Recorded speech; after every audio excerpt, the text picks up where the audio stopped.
The Cannabis Conversation. A European perspective on the emerging legal cannabis industry.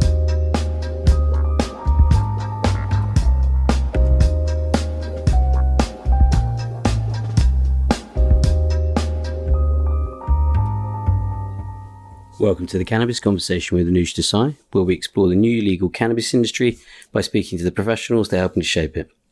Welcome back. Hope you're all well. It's been a few weeks.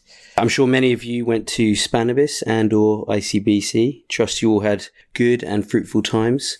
Sadly, I couldn't make it. I was actually on an amazing retreat just north of Amsterdam, so I'm feeling very nourished now. I was very sad to hear of the passing of the legendary Professor Raphael Mechoulam whilst I was away. I was fortunate enough to interview him twice on this podcast. The first one was a couple of years ago. We talked about his life and history. The second one was about a year ago, where we talked more about his recent work on cannabinoid acids. It was a real honour for a humble amateur podcaster like myself, and really fascinating to hear how much enthusiasm he still had to learn more well into his 90s. I've actually invited Zach Klein on the show, who produced a film about Professor Mechoulam called The Scientist. That should be coming in a couple of weeks' time. This week also sees First Wednesdays returning to London. This was a great fixture in the calendar pre-pandemic. It's an informal networking event for people in the cannabis industry. It's supposed to meet on the first Wednesday of the month, but I guess they couldn't wait, so they're rolling it out on Wednesday this week, the 22nd. It's great to see the Hanway team resurrecting this, and I'm very much looking forward to seeing lots of people there. Once again, this episode is sponsored by our very good friends at Lumino. Today we're talking about data. Lumino have recruited for lots of business roles in cannabis companies, from marketing, sales, tech, to data, to name a few. They're always happy to chat. Best team in the industry. So as always, if you need any help with HR or recruitment, please do get in touch with them at luminorecruit.com, and obviously mention my name when you do. Now, on with the show. Enjoy. On today's show, I have Jeffrey Graham. Jeffrey is CEO of Pistil Data. Pistil Data provide analytics, data science, and business intelligence to cannabis businesses in North America. Jeffrey, welcome. How are you? Thank you. I'm doing great. Thank you very much, Anush. Great. It was just a bit of a question at the end, North America. It is North America that you're focused on? That's right. We're in North America right now, but someday we hope to be in Europe as well. Cool. We think we need to move things on a bit quicker over here, I think, but we'll get into that in a second. Where in the world are you today? I'm in the Bay Area in California in the US. Very nice. We'll talk a bit about California in a second as well. You've got a really interesting background, Silicon Valley, lots of kind of impressive names on your CV. Can you tell us a bit more about, where you came from and how you got into the cannabis space? Sure. Yeah. So I studied communication in college and moved to Greece and played guitar in bars and met my now wife, who's Greek, and started to really get intrigued with the internet. This was the mid-90s. It was pretty early in terms of the commercialization of the internet, and got really excited about the opportunity that I expected the internet was going to provide for society, for business, for culture. So I just wanted to get involved in it. So I moved to New York with my wife. I studied the sociology of the internet, which I kind of made up, and dove right in. And my career up until cannabis was helping businesses make better decisions around internet marketing. I ran research teams and built research teams at places like the New York Times and Twitter and Google. I went to BlackRock, which is a big financial company, and brought in some marketing science and some decision-making there as well. And about 4 years ago, I started to get really excited about cannabis as well. And I've been somebody who uses cannabis and is a cannabis enthusiast for a long time, and certainly recognize the benefits it can provide to people. And for me, the cannabis industry started to look a lot like the internet industry in 1995, a very clear opportunity that's going to be a global opportunity, one that will be transformative, but one where not everybody had quite realized that this was going to be such a big thing. So I, again, jumped in. I took a role at a company called NorCal Cannabis in Northern California. I was something like director of business intelligence or something like that, which was funny for a weed business, and was basically the data guy. And the first week or so that I was at NorCal, I said, okay, well, where's all the data in cannabis? I'm the data guy. I know nothing about cannabis data. What are the companies? What's available? What can I provide to my stakeholders, my executives inside of NorCal Cannabis? And I felt that there were some pretty serious limitations in the data that was available. And in fact, in order to make some of the decisions that we wanted to make at NorCal Cannabis, I had to go out and find new sources of data myself. The data that I could buy wasn't adequate, and we can get into, the specifics of that. But, what I realized there at NorCal was that there was a lot of high quality information, high quality data about what products were available at what price, what was being discounted. It literally almost every store in North America. So I started to collect that data, built some sort of technology to do that, and realized it was a really good idea. So spun it off into Pistil Data, and that was 3 years ago. Wow, there's loads there. I mean, it's always great when you hear stories at the beginning of the internet, the Wild West of that time, and jumping in and then kind of having that same mentality when you saw cannabis. I guess if I'm going to kind of question, and you kind of talk about it a bit, business intelligence and data, you need data points, right? And as you said, there maybe weren't lacking. Did you kind of see that problem before you got in, or did you get in and then realize that you kind of had to build some of the infrastructure yourself? What was your sort of take on that? Yeah, it was really the latter. I didn't really know much at all about cannabis data before I started. And, having been around, I was in the media industry, the technology industry, and the finance industry prior in data roles. So those are industries that are basically built around data. I mean, Google is a data business. BlackRock is a data business. Twitter is more or less a data business in terms of how they make money and how they differentiate themselves and how they grow. So I was used to working in businesses that were filled with high quality data and that everybody really understood the value of it and was a currency. So I've also worked in packaged goods. So I did a stint for 2.5 years working for Procter & Gamble, helping them make decisions using data. So I understood the CPG world as well.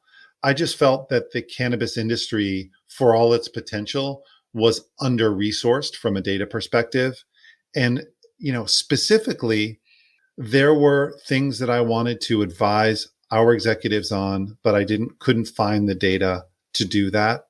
And so I needed to create that data. So it really was around kind of like solving a problem for the business we were in, and then realizing that this was a solution that could help many businesses.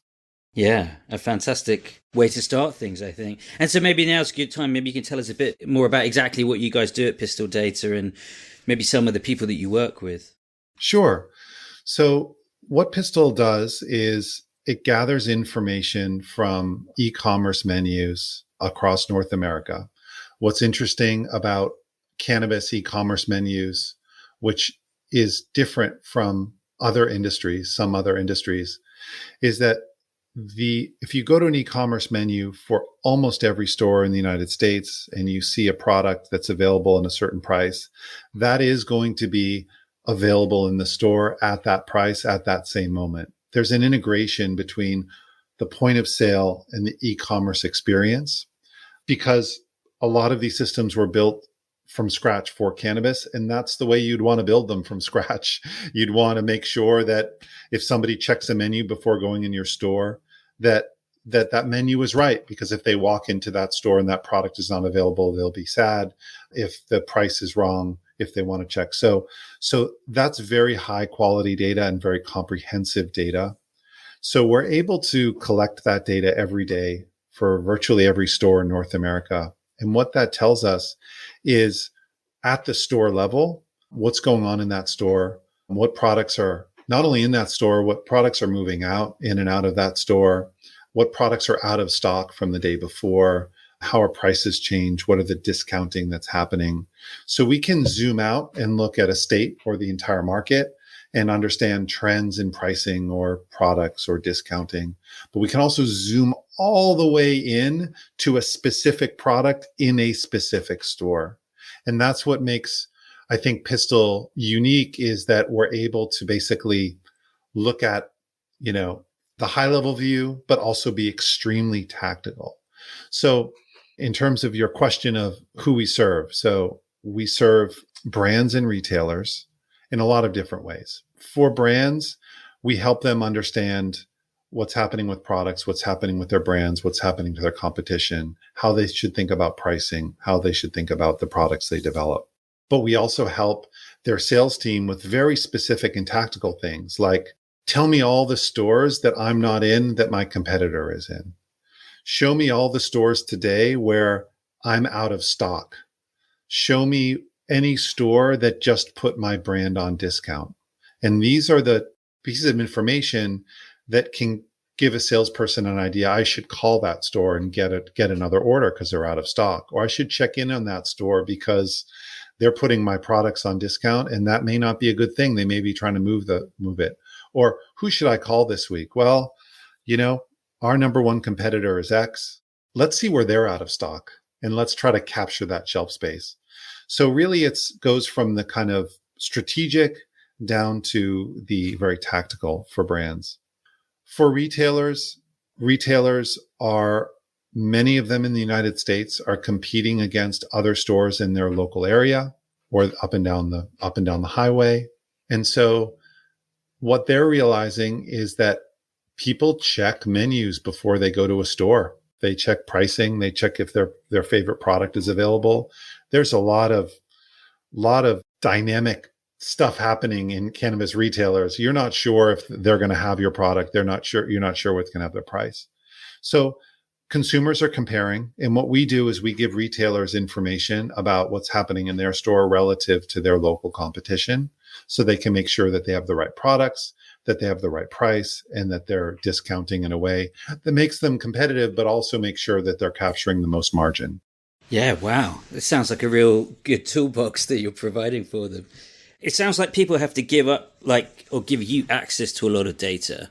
How does that work in terms of what's in it for them? Because I imagine sales data and stuff can be quite sensitive. So how does that kind of, transaction work in a way? Yeah, it's a good question. So we're collecting publicly available information. So Nuj, let's say that you wanted to do an analysis for your, let's say Wild, which is one of the top brands in the United States. If you wanted to, you could go to every single e-commerce menu every day and type in the information in a spreadsheet and trend that information over time. You could take that information for every single brand, every single price, and every single store. It will be thousands of stores, thousands of brands, and literally millions of products. But all of that information is something that you can get from that publicly available source. So that's what we're doing. We're basically automating that process of taking that information. And so we don't have to, bother the retailer and say, hey, we're going to, we need a deal, make a deal with your data. Yeah. Okay. That's good. Easier for you for sure. And what's the marriage between e-commerce and bricks and mortar retail then, in terms of the things that you notice and the buying patterns that you see? So I think the major trend that we're seeing is that e-commerce is becoming more and more important. What's interesting is I started the company in January of 2020 here in my garage. 3 months later, the world shut down. But cannabis was deemed in almost every legal state in the US an essential business. So basically they were allowed to operate, but if you had a shoe store, a lot of states wouldn't allow you to operate. So you had this situation where you had a lot of people at home, they couldn't go out, but you had this essential product in this essential business. And as you know, a lot of people use cannabis to help them sleep, to deal with pain, to deal with anxiety, to deal with depression. It's essential in a lot of different ways.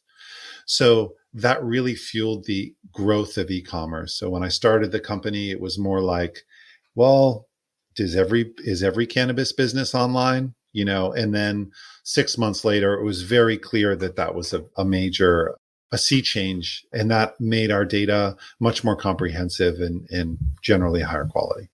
Yeah. And it was certainly an anxiety inducing time. So I can imagine there's reason to keep it as essential. I mean, Hmm. I assume that you work in, lots of different states, right? We're in 34 states. Yeah, wow. Okay. And, you must see a lot of trends across those because I assume they all have slightly different regulations that allow things to be a bit easier. Or, I mean, I'm talking from across the pond, so maybe I'm not intimately aware. Well, definitely every state is different. I mean, I think that it's impossible to overstate the different dynamics in every market. I will state it in that literally every state is its own market. I mean, literally in the sense that the production has to happen in the state, the distribution has to happen in the state, everything is at the state level, and the regulations are at the state level. So things are extremely different from every aspect from a consumer perspective, from running a retail store, from running a brand. We fortunately don't, because we're not actually dealing with the plant and we're dealing with data, our life is a little bit, actually quite a bit easier. There are some states that have medical and recreational menus. And so that's something that we need to figure out. And certainly, the core challenge that we have at Pistil that I've been working on for almost 4 years, but we've been working on as a company for more than 3 years, which really is the core technology of Pistil, is that the market is so fragmented from a product perspective. There are literally millions of products, and there are products that are only in 5 stores, and there are products that are in 500 stores. And the people are making up products all the time. There are new products coming on, new products coming off. The quality of the data in terms of the accuracy of the data on menus too is kind of weird. You've got people sort of typing in sometimes different names of products. So you can have 100 different ways of expressing the same product. You may have Bubba Kush, 1 gram, but it may be spelled 14 different ways. The brand may be so. So what we do as a technology at Pistil is we basically take that extremely fragmented universe of products across all of these states and all of these markets. And our technology basically cleans all of that data and organizes it so that we actually have every day a product catalog of every product that's available in the United States and Canada starting in about a month from now, and every retailer. So what's different about cannabis from a mature CPG is that there's no code, there's no product coding in cannabis like there is for other products. So that's kind of what we have to do. We have to code all of these products and then match all of the observations to this product catalog. Yeah, I can imagine that identifying aspect is quite a task in itself. And do you see that where it's going? Do you think that's a stage of maturity of the market where you have this sort of more standard CPG approach to it? Yes, definitely. I think there are a lot of changes happening in the market. I think one is that there's a pretty steady consolidation happening. I'm in California, and there's just a huge number of brands like in the vape category. I wish I knew the number offhand, but there's thousands of vape brands and products. For a market with a little over 1,000 retail stores, that probably doesn't seem like that's the end point, and the economies of scale and economies of learning, the distribution opportunities. Cannabis over time is consolidating into fewer products and fewer brands. And so, yeah, that's happening along with a host of other variables that are affecting different markets in different ways. Yeah, I can imagine. And what do you think is the kind of main benefit to your, the service that you provide from your perspective, and also I guess what your customers are saying? Like, what's the best bit of analysis that they get the most juice from? Like, is it predictive in any way? Do you see kind of buying patterns amongst consumers and things like that? Yeah, so that's a great question. I think that the way to think about Pistil compared to, we're not really a market research company. Market research companies are focused on trends. They're focused on estimations. They're focused on predictions. They're focused on storytelling about what is happening in the market. And that's great. People need that for sure. Our data is used much more tactically. So it's daily data and it's very specific, and nothing is estimated. Nothing is, we're not trying to build a narrative around what's happening. So you ask, what are the things that are most useful for brands? They know from their own data when an order hits a store, but they don't know what happens to that order once it hits the store. They don't know when it's out of stock, when to call that person and try to get a new order in. So if you sell 50 units and the buyer never calls you and says you're out of stock, and a week goes by and then you visit the store and you see that, you've just lost a week of sales. And you may have even lost that some sort of purchase on that shelf space because somebody else could have come in and said, here's a better deal. So that's really important. Getting for brands as well, just developing much more efficient and effective sales approaches. People still drive down to Palm Springs and drive and visit all of the stores in Palm Springs and walk in and look at the shelves and talk to the buyer and try to figure out what's going on in that store. That's great. But if you can actually understand what's happening in those stores before you go, maybe you don't have to visit all of those stores. Maybe you can target certain stores. And maybe when you go into that store, you actually have a plan for positioning your product. Hey, I know that you like to sell, you have a really strong vape thing here, but you don't have any live resin pods, right? Whereas the next store, it may be, you may want to lead with your pre-rolls because that's, so there's a lot of very tactical things there. From a retailer perspective, retailers spend a lot of time on menus because they want to make sure their prices aren't out of whack. You think about the gas station that sees their price, and across the street, they see the price of their other gas station, right?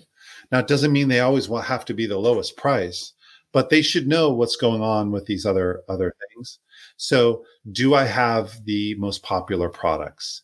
Do I have pricing? Is my pricing strategy competitive and most profitable for me?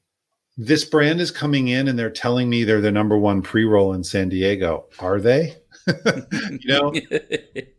Why were they in 5 of my competitors, but my competitors haven't stocked any of those for 2 months? What happened there? Why are they on discount everywhere? You're telling me you can give this to me at $12 wholesale and I can sell it for $25, which is great because I like to mark up 100%. But there are 3 stores in the area that's selling it for 18. So that doesn't work. You got to sell it to me for 9.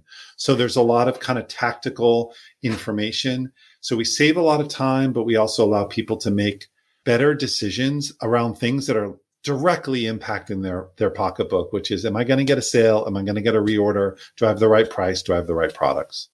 That's great. Helping to cut out the bullshit, basically. Yeah. And the time that people spent, everybody goes to Weed Maps and tries to see what's going on in the area. The Weed Maps may not be the best menu. There may be a better menu for that store that's more accurate, and we can cut out all of that time and give it to you in an analytical way. Yeah, brilliant. I know you said that you guys don't specifically look at trends and that kind of aspect of it, but you must have noticed certain things. Have you seen the market develop over the time that you guys have been in the market, maybe in terms of the product categories and things that it seems to be growing, and people finding new ways to get cannabis into your system? Yeah, people are coming up with ways all the time. The beverage category really sort of emerged over the last couple of years. There are a lot of edible products available, and really pretty much anything that you could think of that could have THC in, somebody has tried it, whether it's beef jerky or popcorn or, breakfast cereal or, I think the challenge with those products, so there's some very important fundamentals about the cannabis consumer patterns. One is that the heaviest consumers buy the most product.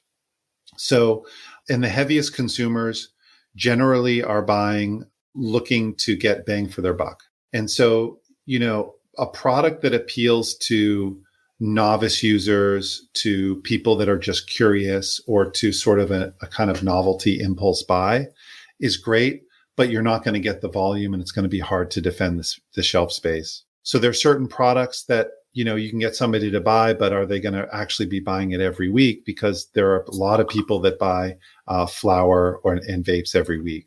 The other thing that's really important to understand about, I would say, the more exotic products in cannabis outside the major categories of flower and pre-roll and vape and concentrate is that products have to be sold in the United States and in Canada in dispensaries, in cannabis retail stores. And those can be kind of a hassle. Like if you're going to go to a cannabis retail store to buy flower, that makes sense as a trip. But are you going to, on the way to the party, go and make sure that you go to a dispensary to get the beverage when you're already in the supermarket buying the popcorn, or you're already in the supermarket buying the beer? You're going to buy the popcorn. And the more ways there are to consume cannabis, then the easier it is to not have to buy that popcorn or not have to buy that, specific kind of more exotic product.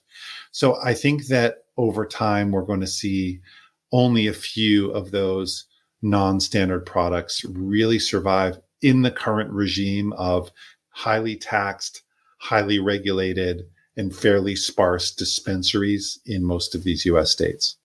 Yeah, that's a very interesting analysis. It's a world away from where we are, where, it's very medical here in Right. the UK and in Europe. So this kind of retail experience is not something I'm familiar with, but, we can apply it to lots of the normal CPG products that we buy. And it's interesting to see how this evolves in that vein. I guess as we get sort of towards the end, maybe interesting to get your broader views on the cannabis industry in North America. I mean, as I said, in the UK, it's not happening really. And in Europe, it's happening at a glacial pace at different areas, etc. US also has its issues with this sort of state versus federal kind of issue. How are you seeing things pan out, and where do you see the future, the kind of next few years? Yeah.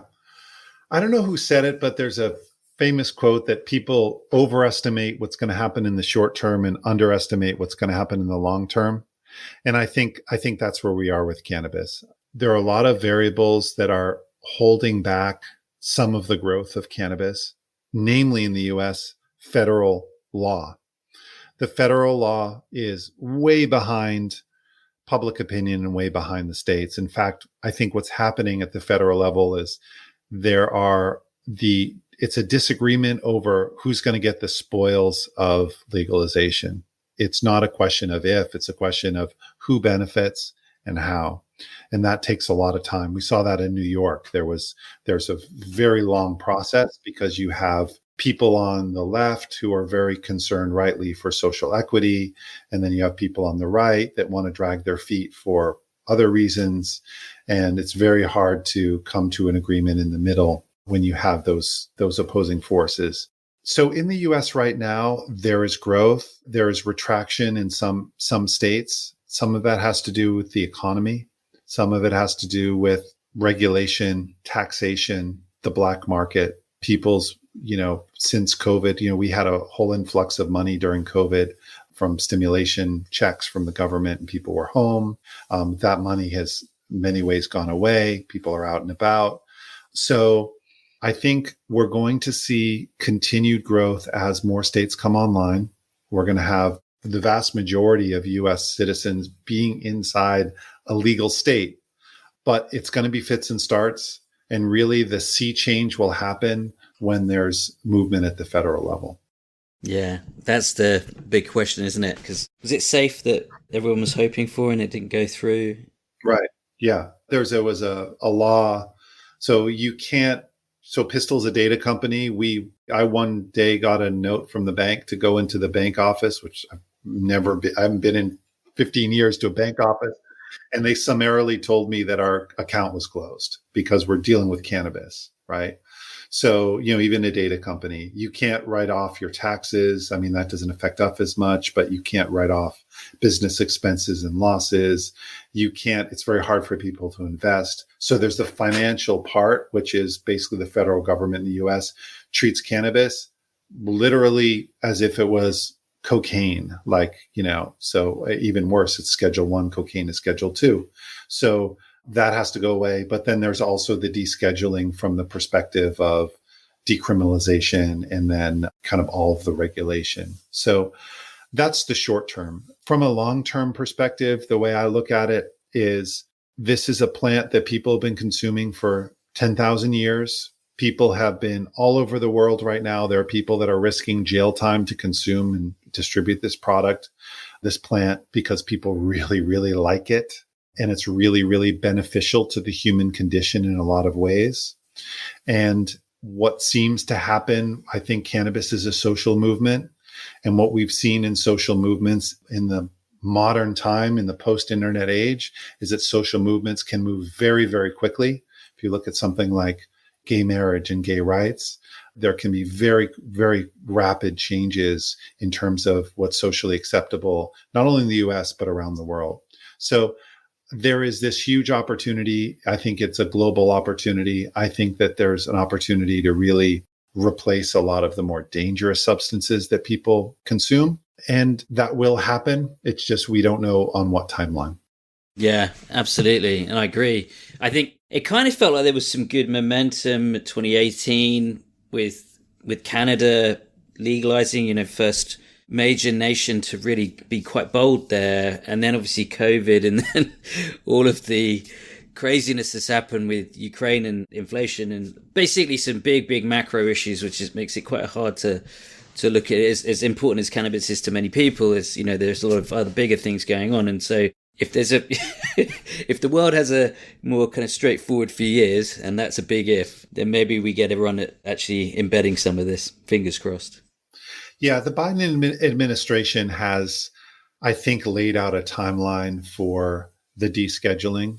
And I don't think they're going to be able to hold back the tide much longer. So I do expect personally that there's, before the end of the Biden administration, which is 2 years from now, that there will be some federal action that will liberalize things. There's a whole spectrum of things that could happen, but I don't think it's going to be 10 years in the US. I think it's going to be 2 to 4 to 6, obviously, depending on what happens politically, where we're going to see a much healthier market from a regulatory perspective. I'll drink to that. Probably the wrong thing to say. But thank you, Jeffrey. This has been really good. Really appreciate you sharing the time, and I'd love to have you back on the show at some point for an update. I appreciate your time as well, Anush. Cool. Thank you. Thanks again for listening. Hope you enjoyed the show. If you did, please subscribe, rate, review, and share the podcast. It will help me spread the good word on how this amazing industry is developing. I'm a commercial lawyer and I work with a number of cannabis businesses in the UK. If you need help with commercial contracts, data protection, employment, corporate, or other business legal needs, please do get in touch with me via LinkedIn or at anuj@canvas.global.